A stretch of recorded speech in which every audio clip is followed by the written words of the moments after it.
Hello guys, this side Shailendra. चलिए, जैसा कि बैंक निफ्टी का चार्ट हम फिर से एनालिसिस करते हैं और बैंक निफ्टी का चार्ट हमारे सामने खुला हुआ है। सॉरी, मैं कल वीडियो नहीं बना पाया था आज के मार्केट के लिए।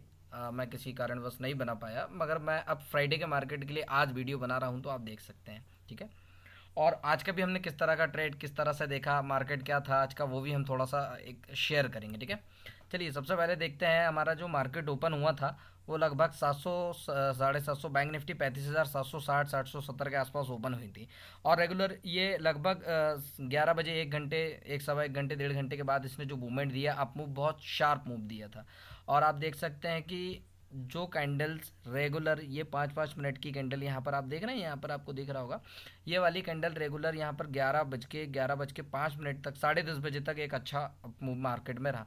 और 10:30 बजे यहाँ से जो ब्रेकआउट आया है, 10:30 बजे तक सिमिलर चला, 1 घंटे मार्केट चला है, और उसके बाद सीधे अप मूव। पहला 5 मिनट, दूसरा 5 मिनट, उसके बाद फिर स्लो एंड स्टडी धीरे धीरे ये बढ़ता गया। हम जो एक्सपायरी में एक्सपेक्ट कर रहे थे, क्योंकि हमने कहा था कि हो सकता है कि अगर बैंक निफ्टी 36,000 जाएगी तो 36,000 पर एक प्रॉफिट बुकिंग आ सकती है। क्योंकि मैंने आपको कल के चार्ट पे बताया था, सॉरी परसों के चार्ट में ये बताया था, अपडेट किया था मैंने, चार्ट भी आपको बताया था कि जो 36,000 लेवल है वो एक टेस्टिंग लेवल है, जहाँ पर बैंक निफ्टी ऑलरेडी टेस्ट कर चुकी है। तो हो सकता है कि इस बार भी टेस्ट करे तो एक प्रॉफिट बुकिंग आ सकती है ट्रेडर्स के द्वारा। मगर वैसा नहीं हुआ। देखिए, अब ब्रेकआउट आया और ब्रेकआउट आने के बाद कोई बहुत बड़ा अपमूव भी नहीं हुआ है। बैंक निफ्टी 36,000 टेस्ट करने के बाद भी जो 35,800 का हाई ब्रेक करने के बाद जो बैंक निफ्टी ने टेस्ट किया वो 36,053 ही टेस्ट किया। ठीक है। और उसके बाद से ये आप देख सकते हैं कि साइड साइडवेज होकर के ये क्लोज कर दिया है। ठीक है। अब जो हमारा ट्रेड बनना था वो इस ब्रेकआउट पर बनना था डेफिनेटली, और इस ब्रेकआउट पर बनना था, मगर आज एक्सपायरी थी, ऐसा कोई मूवमेंट हमने एक्सेप्ट नहीं किया था। और करते भी तो लगभग 12:30 1 बजे, हाफ टाइम के बाद ऐसा कोई मूवमेंट आता है एक्सपायरी में, जब भी ब्रेकआउट देना होता है ऐसा कोई मूवमेंट जो होता है वो 12:30 1 बजे के आसपास होता है। मगर ये मूवमेंट हो गया 10:30 बजे, तो हमने ऐसा कोई एक्सपेक्ट भी नहीं किया था। मगर एक शार्प मूव आया, उसके बाद स्लो एंड स्टेडी धीरे धीरे बढ़ा। हमने 35,400 का कॉल ऑप्शन भी प्रिडिक्ट किया था, 35,500 का, मगर जो लगभग 460 रुपये से 490 का हाई बना करके नीचे आ गया। उसके बाद हमें ऐसा कोई प्रॉपर ट्रेड नहीं मिला। तो मैंने ये ऑलरेडी व्हाट्सएप में सभी को अपडेट कर दिया था कि आज एक्सपायरी है और एक प्रॉफिट बुकिंग आ सकती है, तो एक पार्शियल प्रॉफिट बुक करें और एक पार्शियल प्रॉफिट लेकर के बाहर हो जाए। तो हमने वही ट्रेड लिया और ऐसे पार्शियल प्रॉफिट बुक करके बाहर हुए थे। ठीक है।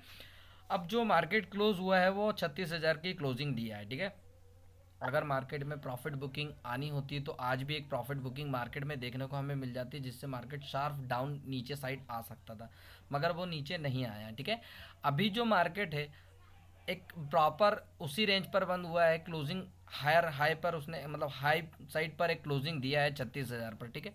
तो मेरा प्रिडिक्शन ये है कि बैंक निफ्टी कल के लिए हम टेस्टिंग लेवल पर बैठे हुए हैं। अगर बैंक निफ्टी को ब्रेकआउट देना है तो वो 36,000 जो उसने हाई बनाया, 36,054, 36,050, तो 36,000 के आसपास बैंक निफ्टी जाना चाहिए, 36,100, 36,090।